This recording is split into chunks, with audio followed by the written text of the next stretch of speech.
Salam dəyərli izləyicilərim, kanalıma xoş gəlmisiniz. Çoxsaylı hissələri nəzərə alaraq bu videoda səsləndirmə edəcəm. Bu videomda Azərbaycanın milli mətbəxinə aid olan paxlava resepti hazırlayacağım.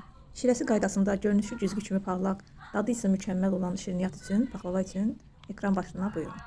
İşə əvvəlcə xəmirimizi eləməklə başlayırıq. Bunun üçün bizə 700 qram un lazımdır. Bunu bir qaba alıb üzərinə 1 çay qaşığı şəkər əlavə edirik. Daha sonra yarım çay qaşığı quru maya əlavə edirik una. Biraz da duz əlavə edirik. Unu qarışdırdıqca hər tərəfinə yaxşı qarışsın əlavə etdiklərimiz mayadır, şəkərdir, duzdur. Daha sonra isə qalan ərzaqlarımızı una əlavə edə bilərik. Ərzaqlarımız nədən ibarətdir? 150 qram yağdır. 150 qram yağı otaq temperaturunda olmalıdır. Daha sonra 200 qram xamadır. Xamamız isə 25%'lıq olmalıdır, üzr istəyirəm. 25%'lıq xamı olmalıdır və 3 ədəd sadəcə yumurtanın sarısı olmalıdır. 3 ədəd yumurtanın sarısını əlavə etdikdən sonra südü, 1 stəkan südü kontrollu şəkildə xəmirimizə əlavə edirik. Bilmək olmur, undan una fərq olur deyə. Bəzən 1 stəkan süd çoxluq eləyə bilər. Ona görə kontrollu şəkildə süd əlavə etməyinizi tövsiyə edirəm. Ələ yapışmayan yumuşaq bir xəmiri yoğururuq. Bu arada qeyd etməyi unutdum. Xəmirimizə bir paketdə vanil əlavə edirik.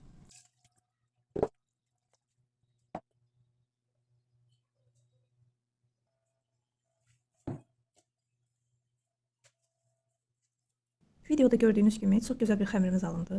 Ələ yapışmayan, çox gözəl bir qoxusu olan bir gözəl xəmir alındı. Mənim südümdən stəkanın 1/4 hissəsi qədər südü qaldı.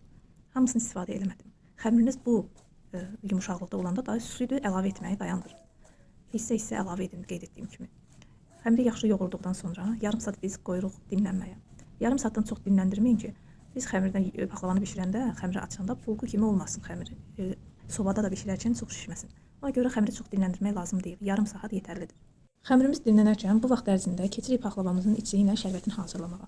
Yəqin ki, çox az xanım olar, mənim kimi əvvəlcədən hazırlayıb qoymasın içliyi. Əgər hazırlamamısınızsa, bu vaxt ərzində paxlavanın içliyini hazırlaya bilərsiniz. Paxlavanın içliyi üçün bizə 500 qram qoz ləpəsi və 400 qram da şəkər tozu lazımdır. 1 çay qaşığı da hil lazımdır. Qoz ləpəsini qoz çəkən maşından keçirib, şəkər tozunu əlavə edib, hili əlavə edib qarışdırırıq. Bu bizim içliyimiz olur. Şərbət üçünsə bizə lazım olan 2 stəkan şəkər tozu, 1 stəkan sudur. Əgər siz daha çox şərbətli xoşlayırsınızsa, o zaman şərbətin miqdarını artıra bilərsiniz. Bunun üçün 3 stəkan şəkər tozu və stəkan yarım su əlavə edə bilərsiniz. Şərbətimizi qazın üzərinə qoyub, şəkər tozu tam həll olunana qədər qarışdırırıq. Qaynağa düşdükdə isə qazın altını söndürüb, biraz limon duzu, çay qaşığının ucunda limon duzu əlavə edirik. Yarım saat dinlənən xəmirimizi 2 böyük və 12 xırda olmaqla bərabər kündələrə bölürük. 2 böyük kündəmizin miqdarı təxmini 200 qram olmalıdır. Qalan xəmirimizi isə eyni şəkildə hardasa 35-40 qram olacaq şəkildə bərabər kündələrə bölürük.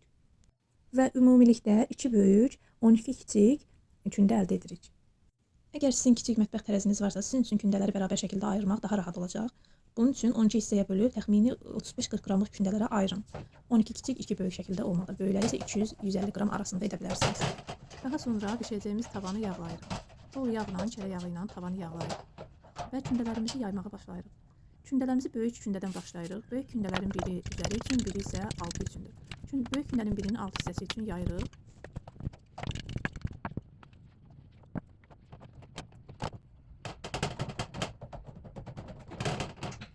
Kündəni yayıb tavaya yerləşdiririk. Diqqətli olmaq lazımdır ki, tavanın alt hissəsində hava qalmasın. Əlimizlə bütün havaları çıxardırıq. Yuxamızı tavaya yerləşdirdikdən sonra üzərinə heç bir şey vurmuruq. Nə yağ əlavə edirik, nə də içilik. Bunu bir kənara qoyub kiçik kündələrdən yaymağa başlayırıq.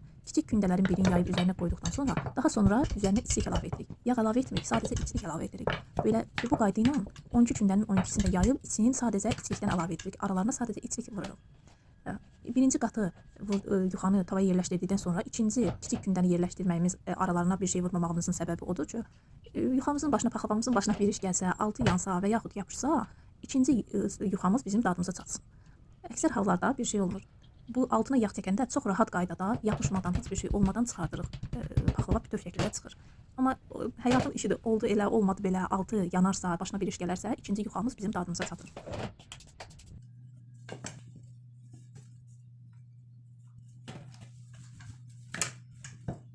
Eyni qayda ilə bütün kündələri yayıb tavaya yerləşdiririk, aralarına içlikdən əlavə edirik və son qalan 12-ci kiçik kündəmizi də yayırıq, tavaya yerləşdiririk.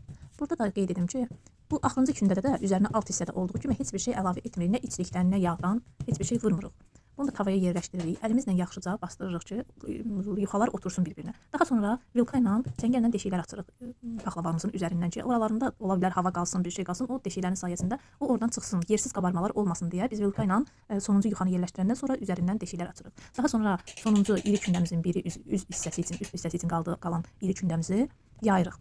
Tavaya yerləşdiririk. Kənarların videoda gördüyünüz kimi içəriyə doğru bastırırıq ki, daha səliqəli görsənsin.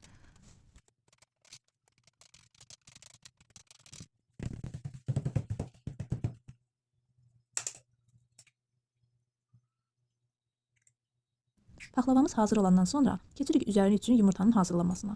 Bizə üzəri üçün lazımdır bir ədəd bütöv yumurta, bir ədədsə sadəcə yumurtanın sarısı, bir xörək qaşığı da duru yağ lazımdır. Süzgəcə bunları əlavə edirik, çəngəl vasitəsilə çırparaq süzgəclə bunu keçiririk.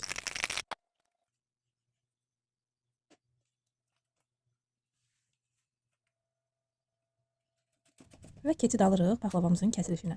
Mən kəsmək üçün, daha düzgün paxlavalar əldə etmək üçün xəttkeşdən istifadə etdim. Siz də əgər yaxşı kəsə bilmirsinizsə, xəttkeş vasitəsilə yaxşı kəsə bilərsiniz. Daha səliqəli paxlavalarınız çıxacaq. Çox enli xəttkeş olmasın, nazik xəttkeş olsun ki, paxlavalarınız daha balaca, gözəl çıxsın. Çox iri olmasın.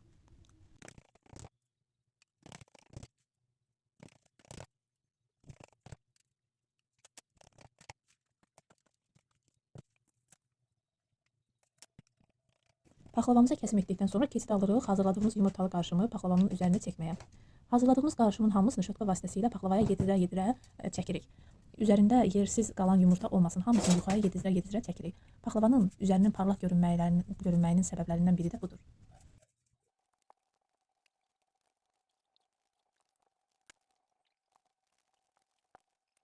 Belə etdikdə görürsünüz əziz izləyicilərim, paxlavaların üzü necə parıldayır. Bişəndən sonra da lap gözəl olacaq. Mən istifadə etdiyim qoz ləpələrim çox qaralmışdı. Siz bayram süfrələrində paxlavaları istifadə edəcəksinizsə, süfrədə gözəl görünmək üçün qoz ləpələrini əvvəlcədən 5-10 dəqiqə qaynar suda saxlayıb, daha sonra qabığın soyub paxlavaların üzərinə düzə bilərsiniz. O qayda ilə etsəniz, qozlar yanmayacaq, ağappaq qalacaq, görünüşü də gözəl olacaq. Bunu mənə bir izləyicim demişdi. Buradan da həmin izləyicilərimə təşəkkür edirəm. Sonra paxlavamızı qoyuruq sobaya. Bir azlıq bərkiyib üzəri az qızarandan sonra götürürük. Kəsdiyimiz yerlərdən təzədən kəsiklər açıb, üzərinə 1 stəkan yağ əlavə edirik. Yağ da necə olmalıdır? Əvvəlcədən biz yağı əridib ayrana süzməliyik. Çünki ayranlı yağ olsa paxlavanın üzərində ayran yanacaq, qara-qara yanıq ləkələri görsənəcək. Onun üçün yağımız ayrandan ayrılmış olmalıdır. 1 stəkan əlavə edirik. Məndə yağım donu fərqi yoxdur, donmuş ya duru hal. 1 stəkan əlavə edirik. Təzədən qoyuruq sobaya bişməyə. Sobada nə iti, nə də yavaş xodda olmasın, orta xodda olsun ki, paxlavalarımızın arası tam gözəl şəkildə bişsin.